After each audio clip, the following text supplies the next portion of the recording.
Kalau saya sampaikan pernah, Jokowi ini pantasnya kalau nggak dihukum mati, seumur hidup 3 kali. Ini banyak sekali kesalahan Jokowi ini. Banyak, 3 kali seumur hidup dia harusnya. Kapan presiden bisa menerima kita ini kaum oposisi? Karena saat itu begitu dilantik, Bapak Prabowo akan menjadi milik seluruh rakyat Indonesia. Halo, assalamualaikum warahmatullahi wabarakatuh. Jumpa kembali dengan Panjang Spesial. Oke, selamat malam semuanya. Dan malam hari ini kita mau nonton lagi. Dan sepertinya ini ada video yang mengenai Pak Jokowi, teman-teman ya. Yaitu gerombolan pembenci Pak Jokowi ingin menghukum mati. Nah, itulah video yang kita simak untuk malam hari ini ya. Inilah kita siapkan video dari segerombolan pembenci Pak Jokowi, teman-teman. Nah, oke, kita tonton dulu untuk videonya. Lanjut. Karena saat itu begitu dilantik, Bapak Prabowo akan menjadi milik seluruh rakyat Indonesia. Seluruh rakyat Indonesia dari Sabang sampai Merauke, dari Miangas sampai Pulau Rote. Bukan hanya milik Partai Gerindra.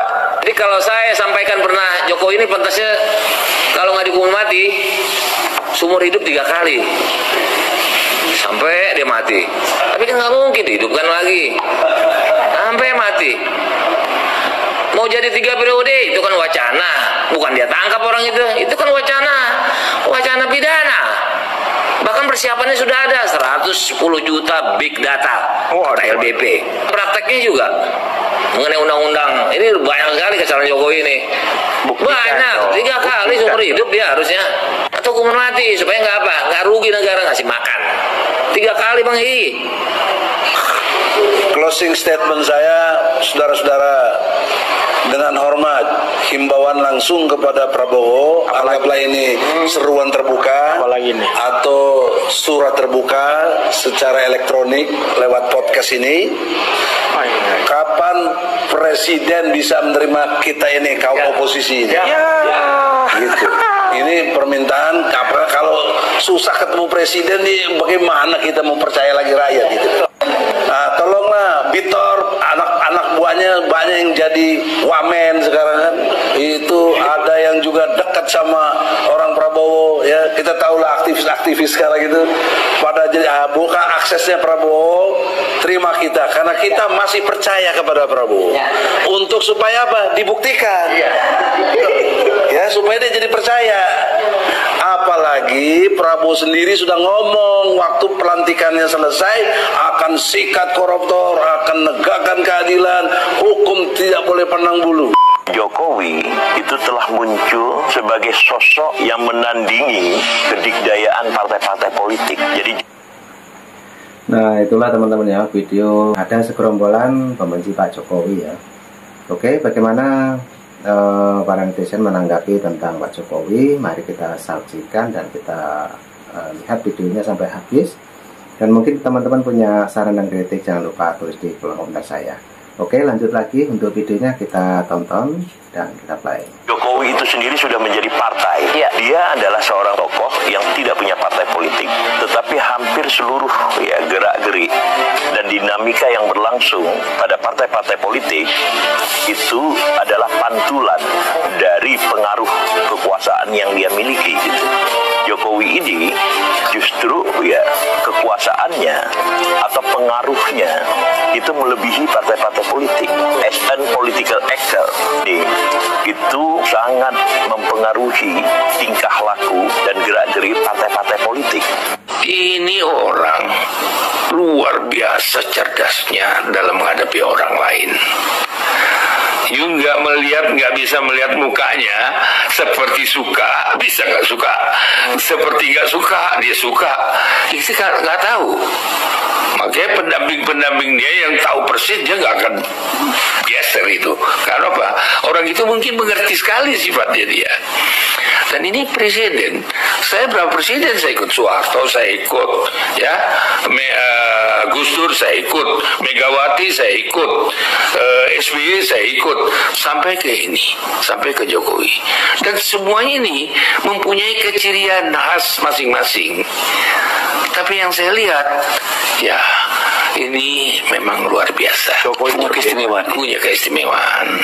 Ini kita nggak boleh munafik, kita nggak boleh bohong lah soal ini. Kemampuan Pak Jokowi kan memang tercanggih selama ini, susah ditebak ya, jalan-jalan pikiran, jalan-jalan strategi beliau, ilmu di beliau itu di luar ilmu kebanyakan orang, cara berpikir, cara menang, cara ngomongnya pun kita juga pusing memahami, kadang-kadang butuh abdi dalam juga untuk menjelaskan apa makna dari bahasa dia. Jokowi orang biasa kok. Dia menjadi besar kalau partai-partai mengecilkan diri menjadi di bawah Jokowi. Tapi kalau partai adalah institusi besar, tempat kaderisasi yang dipercaya konstitusi untuk membangun negeri, karena sampai hari ini tidak ada yang bisa mengajukan capres-cawapres kecuali partai politik. Karena itu jangan salahkan Pak Jokowi, jangan salahkan anaknya Pak Jokowi kalau partainya tidak memberikan kepercayaan kepada kader-kader partai itu sendiri.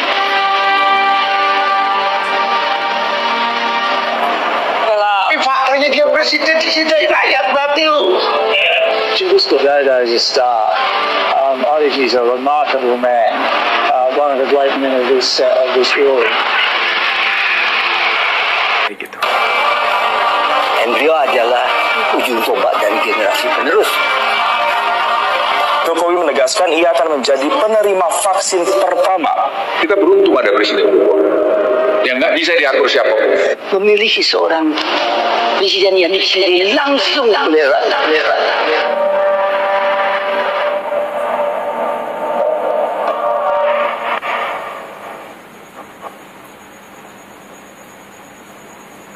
Tapi Pak Jokowi mencatatkan sejarah sebagai zon politikon gitu, atau orang politik yang salah satu yang tercanggih tanpa partai. Kalau saya bukan salah satu yang tercanggih. Coba gimana? Ya kan, yang namanya paling itu kan satu. Sekarang paling canggih ya Pak Jokowi.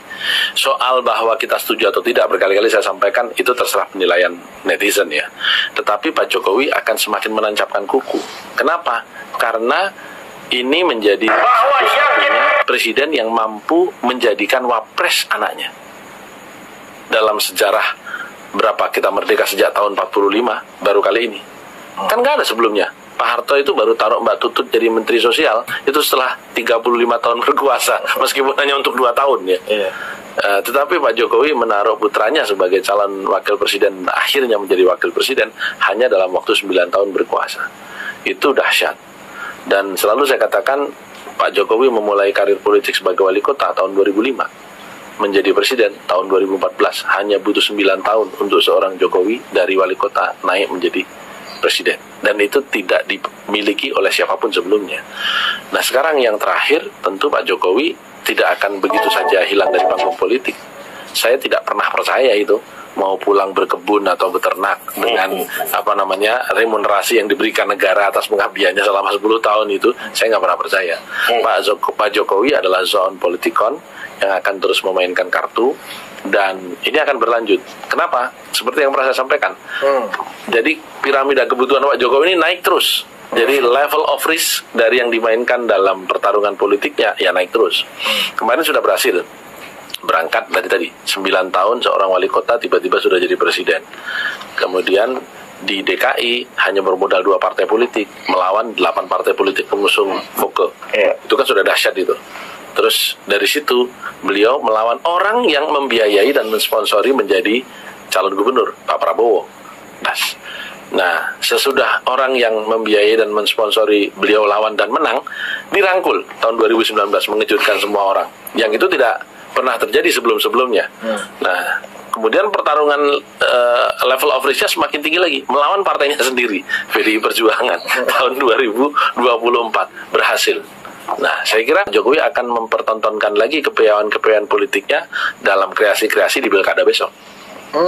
Di Pilkada besok kan sudah ada aspirnya Bu Iriana yang mau maju di Kota Bogor, ada sesprinya Pak Jokowi, David yang mau maju di Boyolali misalnya, itu kan sudah mulai muncul itu. Nah, saya khawatir partai-partai, terus mantunya sudah disonding menjadi calon Bupati Sleman begitu. Jangan-jangan ini sekarang partai-partai politik sedang melis ini, siapa lagi nih adik Pak Jokowi, ajudan Aspri yang bisa didorong begitu. Saya katakan bahwa ini Pak, kita berhadapan dengan seorang Jokowi sebagai zone politikon yang memang di setiap episodenya semakin meningkat level of risk-nya. Dan secara kepiawaian politik itu bukan hal yang tabu, artinya dia bertarung terus, membuktikan lagi. Kan saya pernah ngomong, sampai satu titik Pak Jokowi menemukan lawan seimbang. Kan kemarin yang 2024 Pak Jokowi melawan dirinya sendiri, kan saya bilang. Makanya dia taruhlah Mas Andi Wibowo dan kawan-kawan yang pemegang media sosial kepresidenan di Ganjar itu kan, Eko Sulistyo ada di Ganjar yang staf khusus ini, yang semua itu. Coba gua lawan gua nih, maksudnya itu gua lawan orang-orang gua gitu. Lu bisa lawan gua nggak? Gitu. Kurang kan deket apa? Pak Andi Wijayanto udah ngomong kalau kalian bisa mengalahkan saya hebat. Nah itu kan udah, kalau kalimat itu benar, maka itu merupakan tantangan yang level of risk-nya udah certain level. Tapi kaliannya itu ya dirinya sendiri juga. Ya, dirinya sendiri. Bagian dari tubuhnya ini ya, termasuk PD Perjuangan kan bagian dari tubuhnya ini. Iya, kayak Mas Andi Wibowo itu kan saudara itu. Iya. Orang dekat gitu. Sangat dekat. Saudara kan. Megang medsos presiden yang sekarang dialihkan ke orang lain kan. Nah, oke teman-teman, itulah video tentang Pak Jokowi ya. Jadi di paling depan tadi juga ada video tentang orang-orang yang membenci Pak Jokowi ya. Dan mungkin teman-teman punya saran dan kritik untuk video ini, masalah Pak Jokowi juga. Dan itulah pendapat-pendapat dari para netizen tentang Pak Jokowi. Oke, ambil hikmahnya juga bagi teman-teman dan penonton setia Banyuwangi Official. Terima kasih semuanya. Dan nanti juga ada video lagi ya, tetap tunggu di Banyuwangi Official. Oke, terima kasih semuanya. Assalamualaikum warahmatullahi wabarakatuh. Sampai jumpa. Thank you.